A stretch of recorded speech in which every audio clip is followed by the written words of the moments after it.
क्या आप जानते हैं कि पाकिस्तान का वो कौन सा बदनामी ज़माना गैंगस्टर था जो अपने दुश्मनों के सर काटकर उनसे फुटबॉल खेला करता।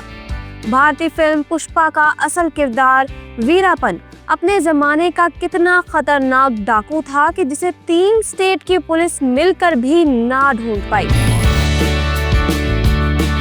पाकिस्तान का वो कौन सा मशहूर डाकू गुजरा है जिसने अपनी फौज भर्ती की और वो 3 साल तक अपनी अलग रियासत चलाता रहा। और तो और फौजी सदर अयूब खान भी उस गैंगस्टर से डरते हुए उसके इलाके के करीब से भी नहीं गुजरते थे। 100 से ज्यादा मर्दों की जिनसी हवस का निशाना बनने वाली फूलन देवी कैसे एक खतरनाक मुजरिम बनी और फिर वही बैंडिट क्वीन फूलन देवी कैसे एक गैंगस्टर होते हुए लोकसभा इलेक्शन जीतकर एमएनए बनी। और हाँ, वो सफाक कौन था जो अपने दुश्मनों की लाशों के ढेर लगाकर उस पर डांस किया करता। तो दोस्तों, आज की वीडियो में हम भारत और पाकिस्तान की तारीख के सबसे खतरनाक तीन डाकुओं और गैंगस्टर्स के बारे में जानने वाले हैं कि जिनका नाम सुनकर आज भी रूह कांपने लगती है। आप देख रहे हैं इलेक्शन बॉक्स और मैं हूं किंजा फरमान। आप मुझे इंस्टाग्राम पर भी फॉलो कर सकते हैं जिसका लिंक आपको डिस्क्रिप्शन में मिल जाएगा। So let's begin.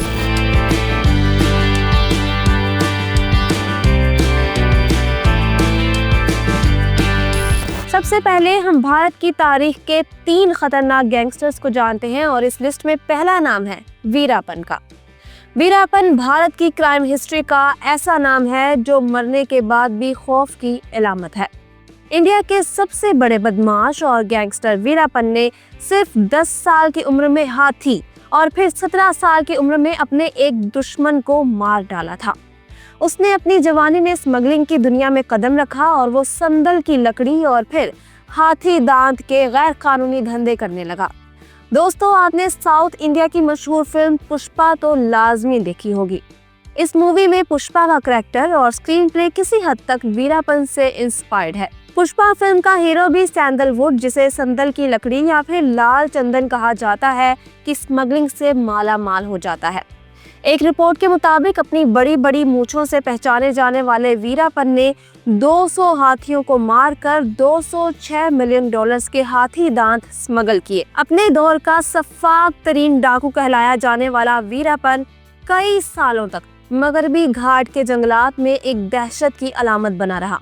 बदनामे जमाना वीरापन ने अगवा बराए तावान से भी करोड़ों रुपए कमाए।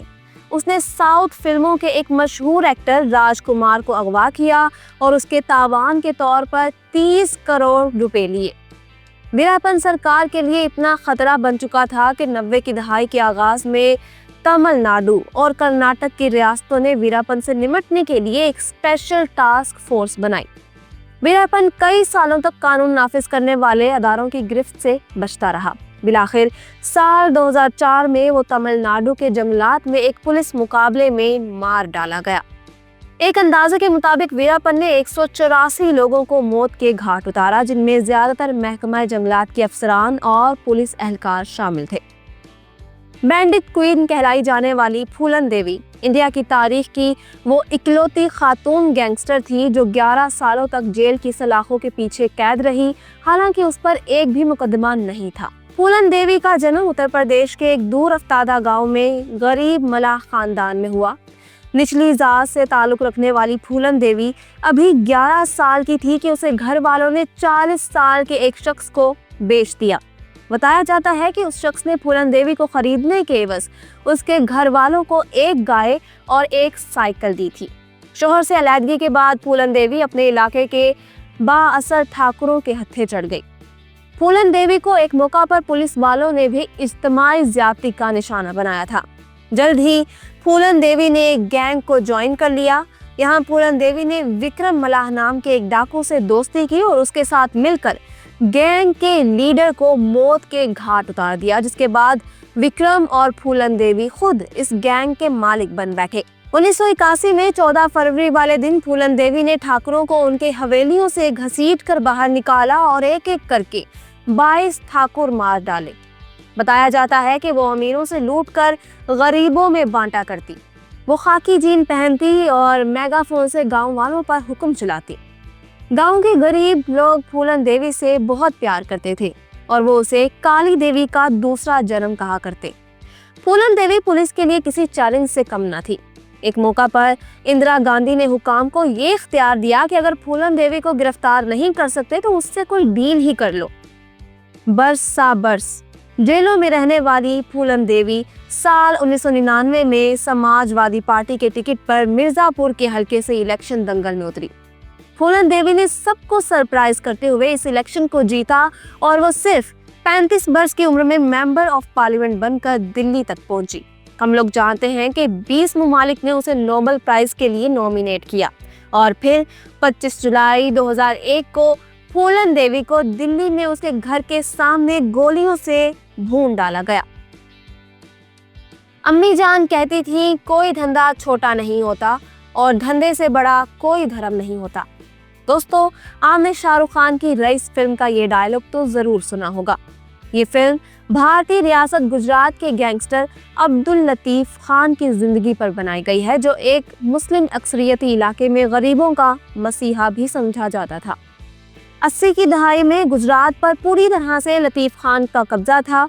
लतीफ खान पर कॉन्ट्रैक्ट किलिंग, हफ्ता वसूली, फसादात, अगवा और स्मगलिंग के 100 से ज्यादा मुकदमात थे। बाद जहां उसने सियासत में कदम रखा और 1985 में जेल से इलेक्शन लड़ते हुए 5 सीटें जीत कर दिखाई। दाऊद इब्राहिम का खास आदमी समझे जाने वाले लतीफ खान का नाम 1993 के मुंबई धमाकों में भी आता रहा, क्योंकि वो मुबैना तौर पर RDX को स्मगल करके हिंदुस्तान लाया था। बादशाह उसे गिरफ्तार कर लिया गया और फिर 29 नवंबर 1997 के रोज 46 साला अब्दुल लतीफ खान को पुलिस इनकाउंटर में मार डाला गया। दोस्तों, अब पाकिस्तानी हिस्ट्री के 3 बदनामे ज़माना और पावरफुल गैंगस्टर्स को जानते हैं और इस लिस्ट में पहले नंबर पर हैं मोहम्मद खान डाकू। 60 की दहाई में शोहरत पाने वाला मोहम्मद खान ढरनाल अलमारूफ मोहम्मद खान डाकू पाकिस्तान की हिस्ट्री का सबसे बड़ा डॉन गुजरा है, जिससे अपने वक्त की साहिब इख्तियार शख्सियत भी डरती थी। वादी सोन तलागंग के रॉबर्ट हुड मोहम्मद खान डाकू के हवाले से बताया जाता है कि उसकी खुद की आर्मी भी थी, जिसमें इलाके के जवान भर्ती हुआ करते। एक रिपोर्ट के मुताबिक मोहम्मद खान डाकू को नवाब ऑफ कालाबाग की सरपरस्ती और पुश्तपनाही हासिल थी। बताया जाता है कि 1964 के सदारती इंतखाबात में ये मोहम्मद खान डाकू ही था जिसने तलागंग, चकवाल और पिंडी गैप के तमाम बीडी मेंबर्स और चेयरमैनों के वोट अयूब खान को दिलवाए थे। किताबों में लिखा है कि field marshal Ayub Khan commander in chief और सदर पाकिस्तान होने के बावजूद भी मोहम्मद खान डाकू से खौफजदा रहते थे और जिन दिनों उसका मरी और गलियात के जंगलों में पड़ाव हुआ करता, तब अयूब खान अपने गांव आने से गुरेज किया करते। हुकूमत पाकिस्तान को नाकों चने चबवाने वाला मोहम्मद खान डाकू कई सालों तक चकवाल जिला में खुली कचहरियां और अपनी अदालतें भी लगाता रहा। वो कहते हैं कि कोई कितना ही फटने खान क्यों ना हो, आखिर उसने कानून की गिरफ्त में आना ही होता है। बताया जाता है कि मोहम्मद खान डाकू को अदालत ने 4 बार सजाए मौत और 149 साल कैद मुशक्कत की सजा सुनाई थी। बाद में उनकी फांसी की सजा को उम्र कैद में बदल दिया गया।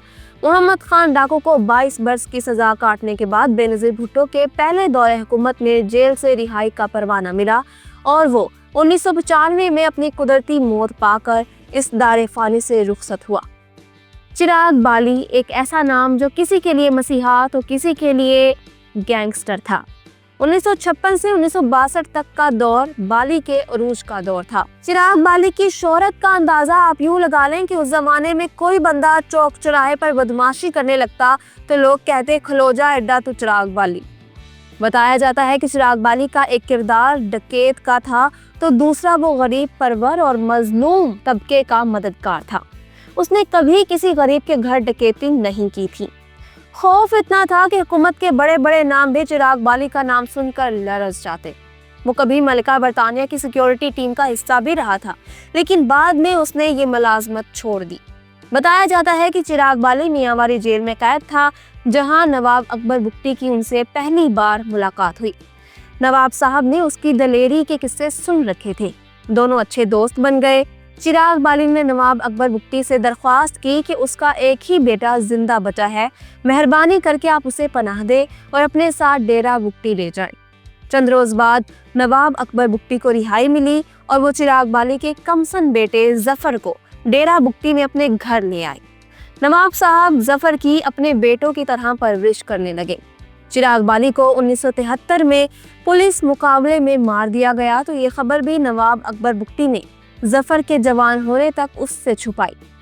याद रहे कि चिराग बाली पर एक अदद पंजाबी फिल्म भी बन चुकी है जिसमें मरकजी किरदार सुल्तान राही ने निभाया था।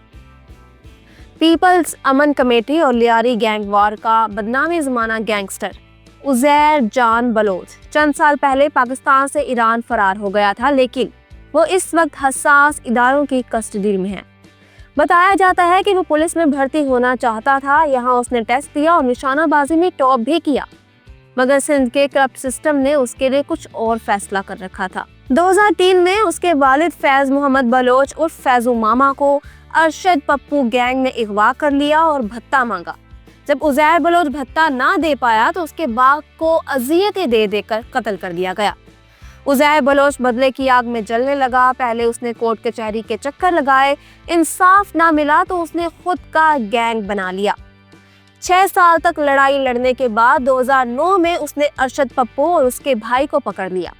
पाकिस्तानी न्यूज़ रिपोर्ट्स के मुताबिक उज़ैर बलोच अरशद पप्पू को कत्ल करके उसकी लाश पूरे लियारी टाउन में घुमाता रहा, फिर उसका सर काट डाला और उसके सर से लियारी के मशहूर ग्राउंड में फुटबॉल भी खेली गई। ये बात मशहूर है कि उज़ैर बलोच को पीपल्स पार्टी की मुकम्मल सपोर्ट रही है और आसिफ सरदारी की बहन फरियाल तालपुर और उज़ैर बलोच की तस्वीर और फुटेजेस आप टीवी चैनल्स पर देख ही चुके होंगे। मैं उम्मीद करती हूँ कि आज की वीडियो आपको पसंद आई होगी। अगर आप मरियम नवाज के फैक्ट्स जानना चाहते हैं तो यहाँ ऊपर क्लिक करें। बांग्लादेश के नए बानी जनरल ज़ियाउर रहमान की हिस्ट्री जानने के लिए यहाँ नीचे, और जनरल न्याजी की कहानी आपको यहाँ मिलेगी। वीडियो को लाइक शेयर करें, इलेक्शन बॉक्स सब्सक्राइब कर लें और हमारी वीडियोस देखते रहें। अल्लाह हाफिज़ नासिर।